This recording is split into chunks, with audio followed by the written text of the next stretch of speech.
radical acceptance, or cut them off.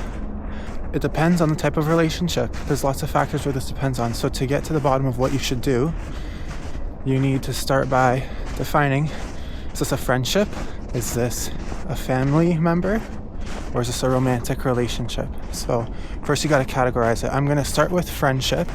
If something's going wrong between you and a friend, and this blankets for all three, when something's going wrong in any relationship, I think that you should try to figure it out. Try to get to the bottom of it. Start with radical acceptance for friendships, for sure. Start with radical acceptance. Try to figure out why something's going wrong. Depends on how severe, obviously, but I'm saying this is like average recurring problems. Try to see things through. Try to communicate as best you can. Try to understand where this person's coming from. Try to know who they are as a person. And you'll see, after a certain amount of time, it will be clear why they act, and what they want out of life, and what biases they're acting from based on their childhood and formative experiences. So that's fine. So now what should you do? Once you understand them, and if you actually tried and didn't just cut them off and communicated, hopefully in the good case, you will see changes implemented in the relationship. So you will communicate more, for example, and they will make the proper changes so that you guys don't run into this problem. And that's a great sign.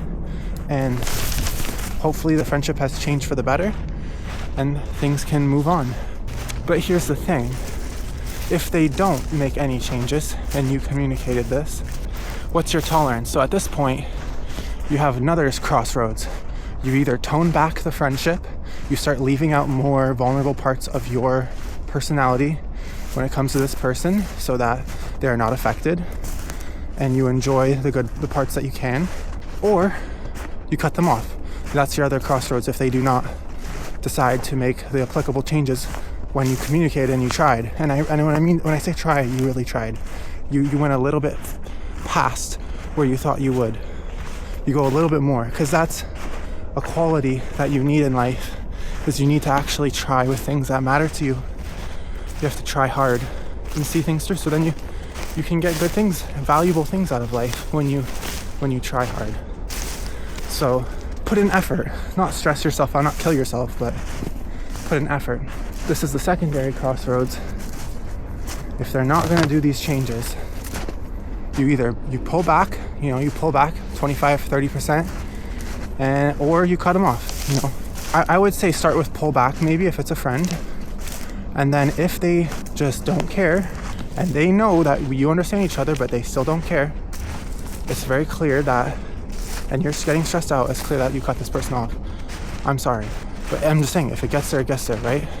So now if you move into family, this is a little bit more unique, because once you get to that crossroads of they're not making the changes but you financially rely on them, or you live in their house, or they have some kind of power over you or whatever, this is where it gets tough, and you kind of have to decide who you are as a person, what you think you're capable of. If you're not capable of it, then you have to find a way to put up with it as long as you can and build your escape plan. Like I said, I think most people don't have ridiculous situations where it's life and death stakes. So I would say for the most part, try to understand your family members while they're still alive, and don't just give up when you have one problem with them. And then, moving into relationships, this is where it's weird, because when you get to this crossroads where the changes aren't being made, you can't do the 25% pullback thing. Whereas you could kind of do that you could kind of fake it with friends and family by removing parts of your personality that you show around them, or just limiting your time around them for certain occasions. Whereas in a relationship, you cannot do that. So in the relationship, for most people, they want to be all in until the very end. If there's going to be an end, they want to be all in until the end. You can't really pull back 25%. So this is where it's tough, and going on breaks usually causes more problems than less. So this is going to be more of a, not to drive yourself crazy, but more of a pattern seeking and watch. You just got to watch them and just understand how they are, and do they want something good and do they want to change?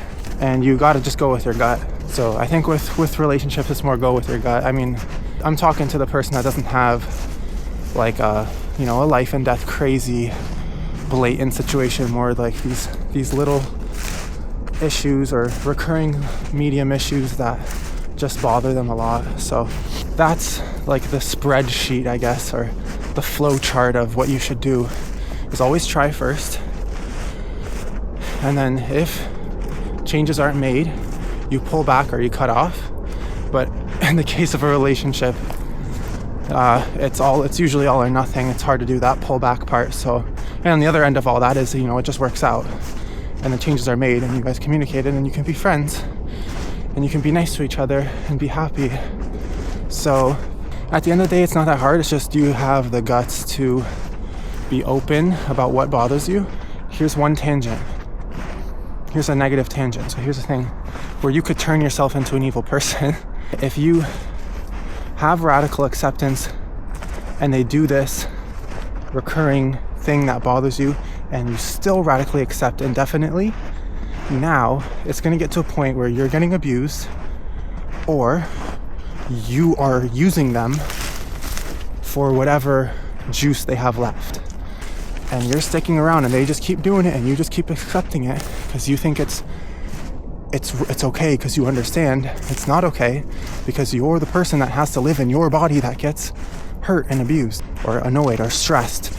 That's your body, right? It doesn't matter if you understand where they're coming from, if they're doing it on purpose, if they're doing it unconsciously to you.